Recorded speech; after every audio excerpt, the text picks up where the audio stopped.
Tahukah kalian, tugu yang paling tua di Padang itu adalah Tugu Pemuda yang berada di Jalan Gereja kawasan Taman Melati Padang. Dibangun tahun 1919 mengenang peristiwa rapat besar pemuda Indonesia terutama pemuda pelajar asal Sumatera.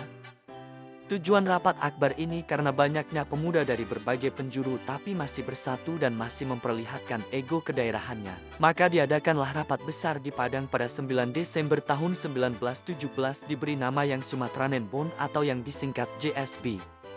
Hasil dari rapat ini menegaskan bahwa bahasa persatuan adalah bahasa Indonesia dan juga menunjang pergerakan pemuda ini dibuatlah surat kabar yang Sumatera.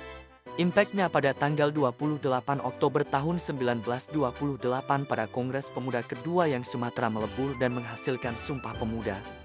Faktanya pembuatan tugu ini dibangun dari semen Padang di mana pabrik ini masih baru bangun 1910. Ikuti terus akun Motovlog Sumatera Barat agar tidak ketinggalan update cerita selanjutnya.